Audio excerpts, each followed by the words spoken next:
오늘 말씀은 사무엘하 9장 1절부터 8절까지 보도록 하겠습니다.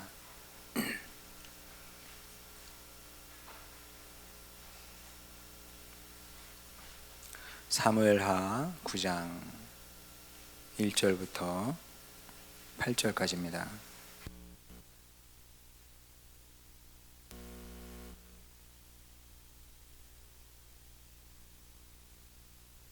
영 475쪽입니다. 제가 봉독합니다. 다윗이 이르되 사울의 집에 아직도 남은 사람이 있느냐? 내가 요나단으로 말미암아 그 사람에게 은총을 베풀리라 하니라. 사울의 집에는 종 한 사람이 있으니 그의 이름은 시바라. 그를 다윗의 앞으로 부르매 왕이 그에게 말하되 내가 시바냐 하니 이르되 당신의 종이니이다 하니라. 왕이 이르되 사울의 집에 아직도 남은 사람이 없느냐? 내가 그 사람에게 하나님의 은총을 베풀고자 하노라 하니 시바가 왕께 아뢰되 요나단의 아들 하나가 있는데 다리 저는 자니이다 하니라. 왕이 그에게 말하되 그가 어디 있느냐 하니 시바가 왕께 아뢰되 로드발 암미엘의 아들 마길의 집에 있나이다 하니라. 다윗 왕이 사람을 보내어 로드발 암미엘의 아들 마길의 집에서 그를 데려오니 사울의 손자 요나단의 아들 무비보셋이 다윗에게 나와 그 앞에 엎드려 절하매 다윗이 이르되 무비보셋이여 하니 그가 이르기를 보소서 당신의 종이니이다. 다윗이 그에게 이르되 무서워하지 말라. 내가 반드시 내 아버지 요나단으로 말미암아 내게 은총을 베풀리라.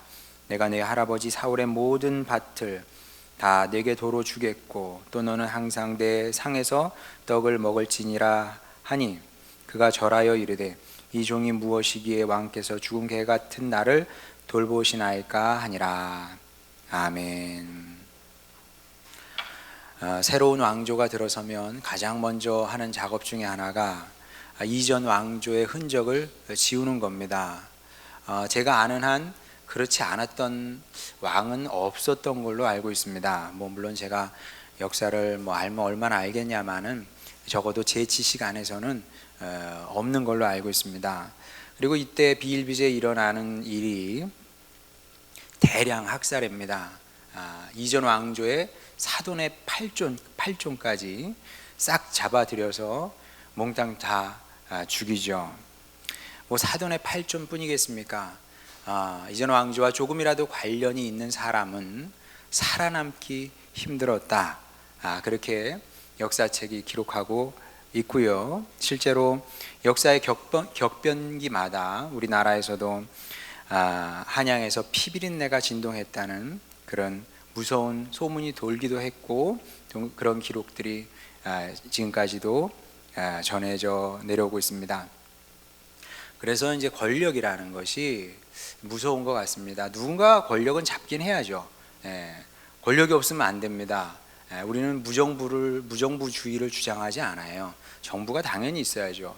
누군가 권력을 잡고 또 통치를 해야 됩니다만은 그런데 이제 권력을 잡는다는 것은 대단히 위험한 것만은 사실인 것 같습니다. 왜냐하면 권력을 잡는 순간 이성을 상실하게 되는 것은 기본이고 또 도덕성까지 상실하게 되는 것을 우리가 많이 보게 되죠. 역사를 통해서 경험하게 됩니다. 이제 간접적인 경험인데 합리성도 이성도 도덕성도 다 상실하기 때문에 그렇게 많은 사람을 눈 깜짝도 하지 않고 잡아 죽일 수 있는 거죠.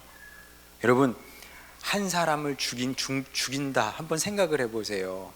그러면 제가 아니라 판사님들의 고백인데 지금은 사형 판결 잘 안 내립니다만은 전에는 사형 판결을 종종 내리지 않았습니까? 그러면 불가피하게 사형 판결을 내리고 나면 이 트라우마가 근데 어쩔 수 없어요.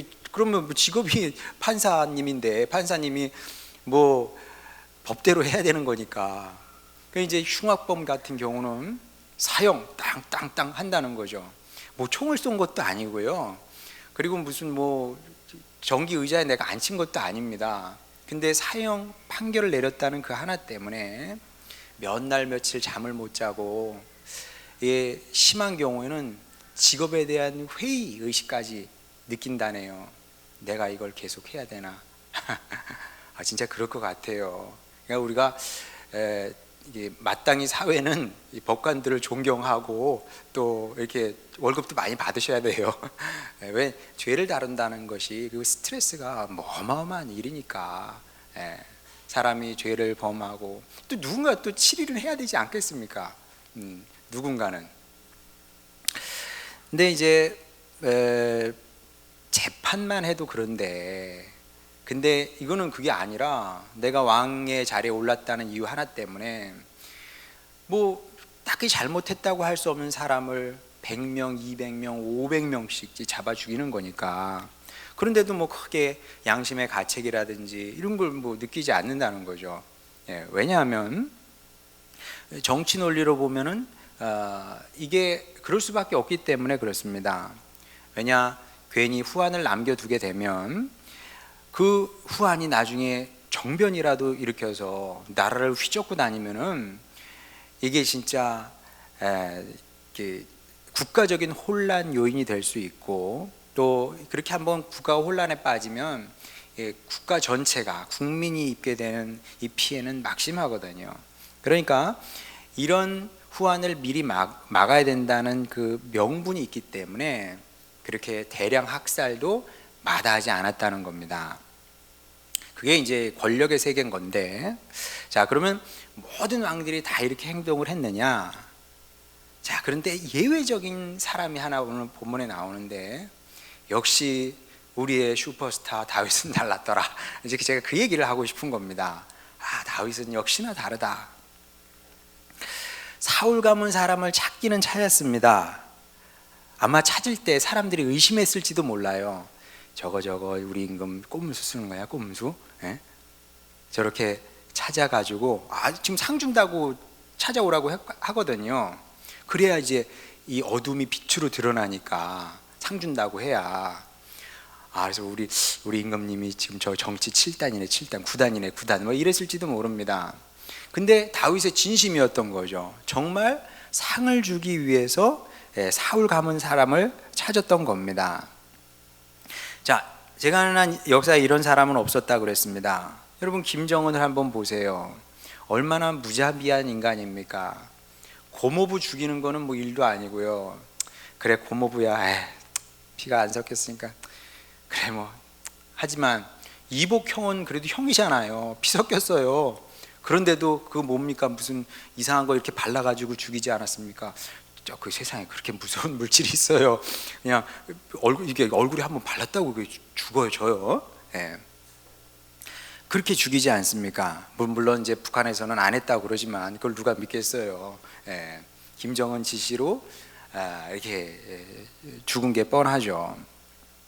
이렇게 권력 세계는 원래 피도 눈물도 없는 거죠. 그래서 권력자는 인정에 끌리면 안 된다. 이게 아주 오래전 이론입니다. 이게 우리 학생들, 어린이들 마키아벨리 들어봤어요? 마키아벨리. 르네상스 시대에 위대한 책을 쓴, 군주론을 쓴 마키아벨리가 이런 얘기를 했어요. 위대한 군주는 절대 인정에 이끌려서는 안 된다. 그러면 자기만 망하는 것이 아니라 나라도 망한다. 그래서 군주란 자고로 좀 피도 눈물도 없는 그런 냉혈한이 돼야 된다. 이제 이게 마키아벨리의 주장인데, 자, 그런데 다윗은 지금 인정과 감정에 이끌리고 있거든요. 1절 한번 보세요. 정말 그렇습니다. 다윗이 이르되 사울의 집에 아직도 남은 사람이 있느냐? 내가 요나단으로 말미암아 그 사람에게 은총을 베풀리라 하니라. 요나단 죽었어요. 죽었으면 끝이지 뭘. 그러면 이제 군주로서 책임감을 갖고 나라를 잘 보살필 생각을 해야지. 인정에 이끌려가지고 이제 요나단의 아들이라는 것은 누구예요? 그러면은 결국은 그럼 사울 왕의 직계 손자 아닙니까? 이게 그러면 원래는 이 세자거든요. 세자. 지금 데리고 오면 내가 상 주고 재산을, 원래 있던 재산 몽땅 다 주고. 여러분 한번 생각해 보세요.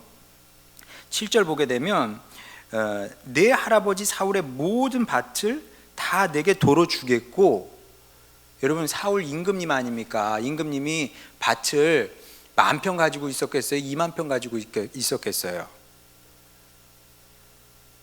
굉장히 많았겠죠? 그 다 돌려주겠대요. 이게 이래가지고 임금님이 이렇게 마음이 여려서 되겠어요? 자, 그러면 도대체 다윗이 왜 이러냐? 자, 이건 이제 두 가지로 우리 해석할 수 있을 것 같습니다. 먼저 하나는 무엇이냐면, 이 다윗이라는 사람이 양치기잖아요. 양치기. 예.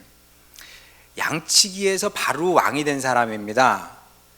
양치기가 뭘 알아? 여러분, 우리 어린이들, 학생들 공부하는 거 힘들어요? 안 힘들어요? 현진이 힘들어. 근데 우리나라 조선 왕조실록에 보잖아? 그러면 세자가 어떻게 공부했는지 거기 나옵니다. 하루 몇 시간 정도 공부했을 것 같아요? 밥 먹고 쉬고 그 다음에 사냥하는 시간 빼놓고 거의 공부했습니다. 정말로 거의 어렸을 때부터 그만큼 이 군주가 되기 위해서, 왕이 되기 위해서 아주 엄청난 교육을 받은 거죠. 당대 최고의 선생님들 모셔가지고 하여간 배울 게 얼마나 많겠습니까? 나라를 정사를 맡아야 되니까 엄청나게 배워서 그리고 나서 이제 왕이 되는 거거든요. 근데 다윗은 양치기 하다가 이렇게 하다가 이리 와라 이렇게 하다가, 물론 이제 10년의 도망자 생활하면서 좀 훈련 받은 건 있어요. 그러면서 이제 대장 노릇도 하고, 그것도 하나님께서 다 예비하신 겁니다. 왜냐하면 양치기만 하다가 왕이 될 수는 없어요.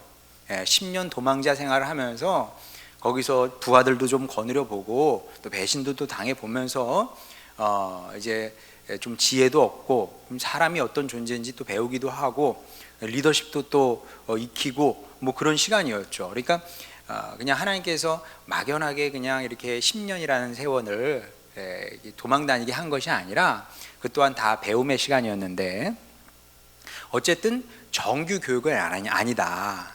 우리식으로 말하면 대학 가서 제대로 배운 게 아니라 야매로 야매. 지금은 이제 그런 분들이 없어졌습니다만은 그 한 20년 전만 해도 그 시골 동네에 야매로 이빨하러 다니는 사람들이 이렇게 많았어요.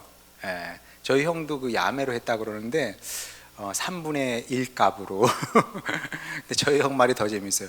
야, 잘해. 몰라요. 형이 뭘 알겠어요. 그냥 해서 문제가 없으면 잘하는 거겠지. 근데 다윗이야말로 야매로 배운 겁니다. 이 군주의 덕을 야매로 배웠는데, 그러니까 야매로 배워가지고 이게 정식으로 배운 게 아니어서 이렇게 이제 순둥이처럼 행동하고 있는 겁니다. 이상적인 군주 사관은 확실히 아니죠. 근데 만약 이게 아니라면 충분히 이게 설득력 있는 해석이라고 저는 보는데, 근데 만약에 이게 아니라면 그럼 이제 남은 가능성은 이제 하나밖에 없는데, 그것은 무엇이냐면 넘치는 자신감 때문에 그런 거죠. 넘치는 자신감이 다윗에게 있었던 겁니다. 그러니까 아무리 사울 자손이 힘을 키워서 나를 대적한다고 해도 나를 당해낼 수 없어. 왜? 나 다윗이거든. 나 다윗이야. 내가 아무개가 아니고 나는 다윗이기 때문에 덕가시기에 감히 몰락한 왕조의 자손이 감히 날 지금 떠오르는 스타인데, 별인데 네가 나를 대항할 수 있을 거라고 생각해? 이런 자신감이 있었기 때문에 거리낌 없이 고민 없이 무비보셋에게 자비를 베풀 수 있었겠죠. 자, 이 두 가지 가능성을 놓고 제가 한번 생각을 해봤습니다. 다윗은 이 둘 중에 뭘까? 여러분은 뭐라고 생각하는지 모르겠는데, 저는 둘 다 충분히 가능성이 있다 이렇게 보고 있습니다. 그리고 하나님의 사람의 특징이 아닐까, 이게 또 그런 생각도 해봅니다. 하나님의 사람의 특징은 무엇이냐면 뭔가 좀 어리숙하면서 어설퍼, 순진하기도 하고 그러면서도 뭐 이렇게 또 딱히 두려움은 없습니다. 이게 되게 이상한 거거든요. 사실은 마치 뭐하고 똑같은 거냐 하면 어설프고 순진한데 그렇다고 뭐 많이 무서워하지 않아. 이게 뭐냐 하면 아주 쉽게 표현을 하면 하루 강아지 범 무서운지 모른다 그러죠. 호랑이가 딱 있는데 하루 강아지가 태어난 강아지가 가가지고 와와와와 이렇게 비짖는 거하고 비슷한 겁니다. 되게 이상하잖아요. 예. 근데 하나님의 사람의 특징이 없지 않아 이와 비슷하다는 거죠. 근데 이제 어쩔 수 없는 것이, 일단 여러분 한번 생각해 보세요. 하나님의 사람인데 굉장히 현실적이고 머리가 잘 돌아가요. 야가 빠졌어. 이런 하나님의 사람을 생각하기는 좀 어렵지 않아요? 예. 제가 야가 빠졌다고 생각해 보세요. 예. 그러면 여러분 좀 이상할 것 같아요. 목회자가 야가 빠졌어? 예. 현실 감각이 탁월해. LH에서 가르쳐 주지 않은데 어느 땅 사야 되는 줄 알아. 뭐 그러면 이상하지 않겠어요? 이제 이게 정상입니다. 원래는 하나님의 사람은 좀 어수룩해 보이고, 그리고 하는 일도 약간은 이제 어설퍼야 정상이라는 거죠. 지난달에 우리 노아에 대해서 나눴는데 얼마나 어수룩하고 어설픕니까? 아무리 하나님께서 방주를 지으라고 해도 그렇지. 현실감이라는 게 있거든요. 현실감이 있는 사람은 못 져요. 하나님 제가 미쳤습니까? 그런 짓을 하게. 그러죠. 근데 사실 다윗도 없지 않아 지금 그런 겁니다. 이 정상이라고 보기는 어려운 거죠. 이 호랑이 새끼를 지금 품어주고 있는 겁니다. 호랑이 새끼를 키우고 있는 거죠. 잘하면 자기를 잡아먹을 줄도 모르는데 그런 위험성을 아는지 모르는지 지금 끌어안은 겁니다. 자, 그럼 이게 또 자신감이기도 한데 이 자신감은 그럼 도대체 어디서 나온 거냐? 한편으로는 어수룩한 것이고 한편으로는 자신감인데, 이 자신감의 출처라는 게 있거든요. 여러분 자신감 있는 사람을 한번 만나보세요. 당당한 사람이 있습니다. 그러면 출처가 있어요. 출처. 제가 신학교에 딱 갔더니 그 교양 영어를 가르치는 교수님 계셨는데 원래 공부 많이 하는 사람들이 이러거든요. 다 신학교 교수님들 보면 다 이래. 하도 공부를 많이 해서. 근데 그 교수님은 자세도 딱 이렇게 곧은 것이 말도 아주 그냥 똑 부러지게 하시고 자신감이 넘쳐요. 근데 영어 잘하는 사람들이 대체로 그렇더만. 지금은 하도 영어 잘하는 사람이 많아가지고 덜 그런데 그때는 프리토킹 하는 사람이 좀 잘해. 프리토킹 프리토킹 하는 사람이 별로 없었거든요. 대학 교수 정도 되면 이게 되거든요. 그분도 이제 외국에서 그 손님 들어오고 그러면 통역하고 막 그냥 이렇게 하잖아요. 와 멋있다 막 그랬거든요. 자신감에 근거 있어요. 나 이렇게 돼 이런 거 이런 게 있다니까요. 그럼 다윗도 지금 자신감인데 이건 누가 봐도 자신감입니다. 이 자신감의 근거가 도대체 뭐냐?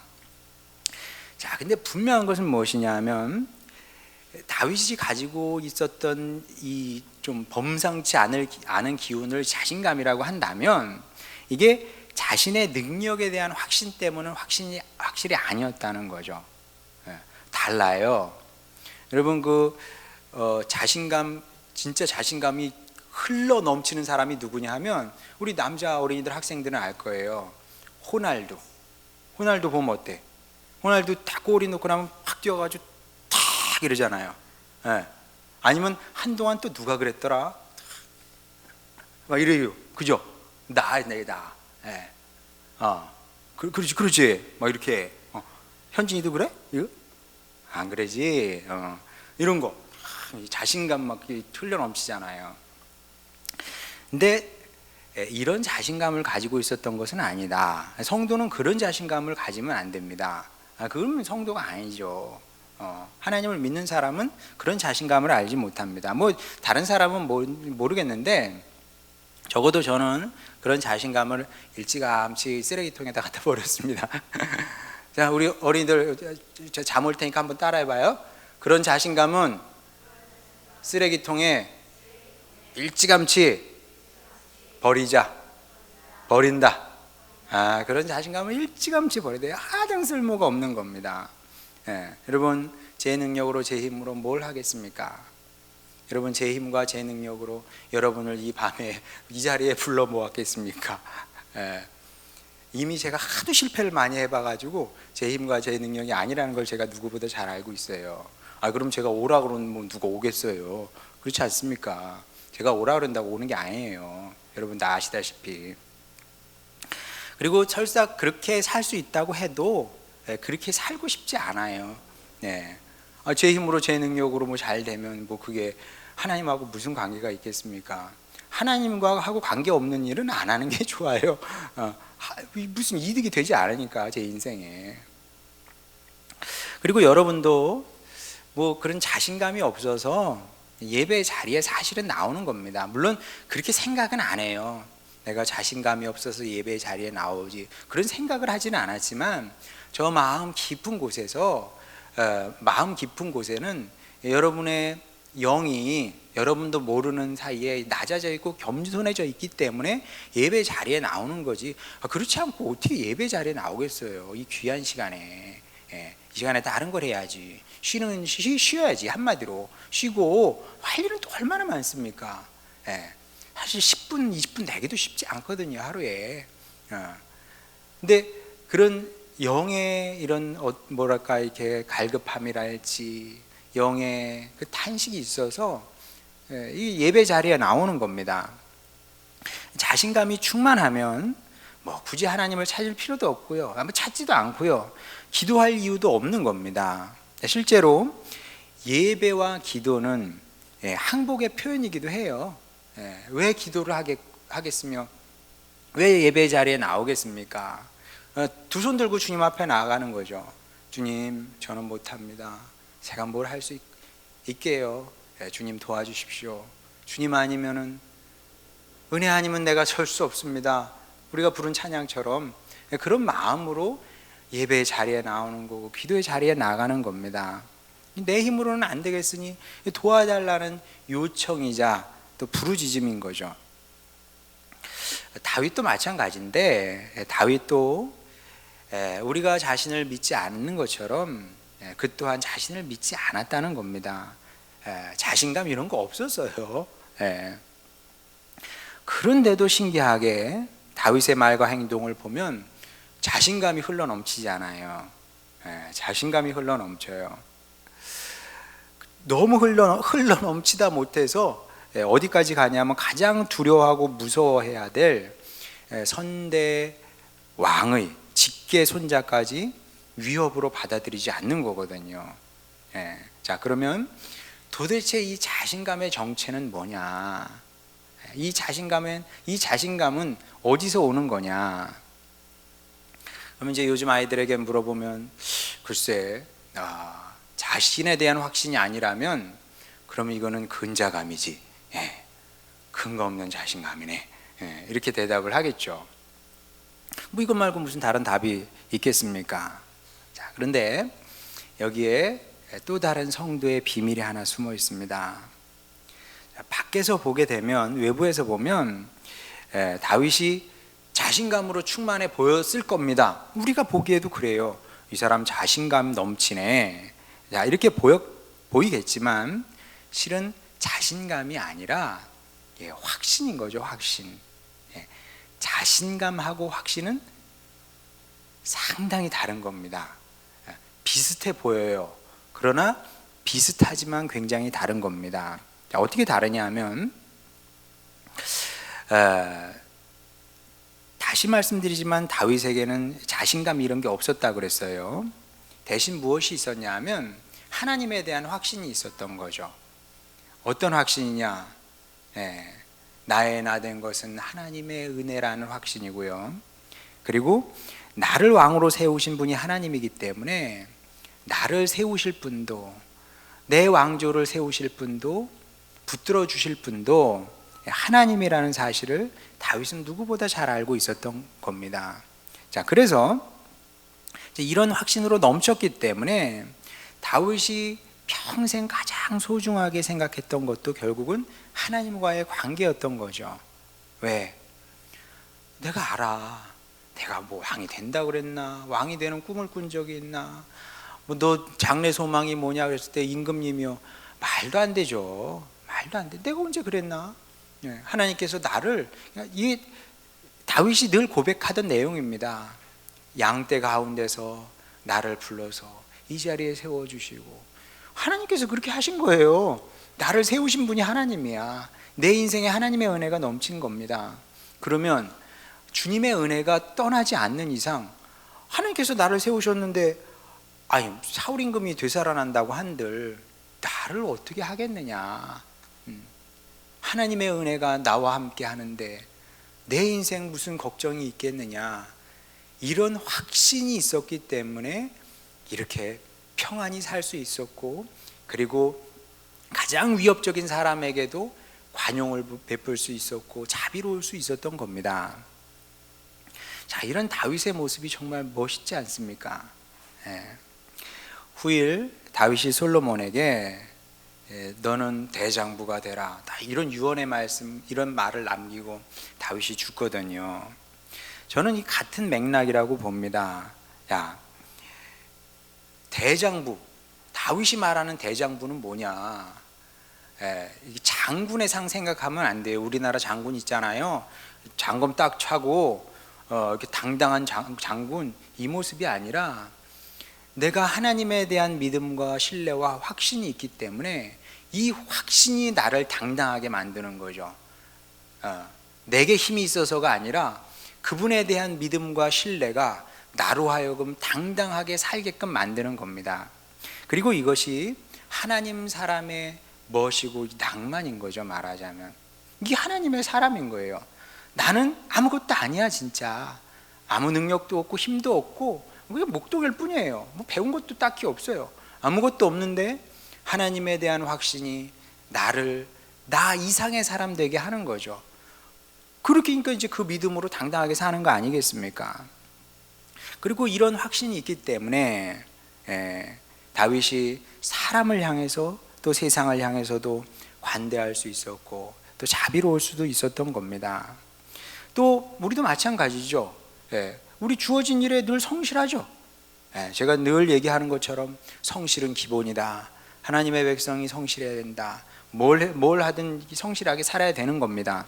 자, 그렇지만 그렇다고 해서 우리가 죽기 살기로 경쟁하지는 않습니다. 너 이기고야 말 거야 자식, 이렇게 살지는 않아요. 뭐 난 성실했는데 제가 나보다 잘했어. 그럼 우리는 박수 쳐줄 아량이 있어요. 여러분, 이제 저도 이게 목회 전성기래요. 이 나이가 45부터 55까지 전성기랍니다. 드디어 제 친구들이 이제 점점 이게 중앙까지는 아니고요, 이게 좀 큰 교회로 진출하고 있습니다. 솔직하게 얘기할게요. 저요 부러워하지 않습니다. 박수 쳐줍니다. 영수 이번에 여기 저기 가까운데 어디예요? 노문희 집사님 그 전에 저기 이화 그 시설 있던 데가 어디죠? 거기가? 아니 거기 좀 더 구체적으로 조치원에 전이 성결교회 담임 목사로 거기 꽤 교회 크거든요. 전이 괜찮잖아요, 집사님. 그 사람 많이 사는데 거기 왔대요.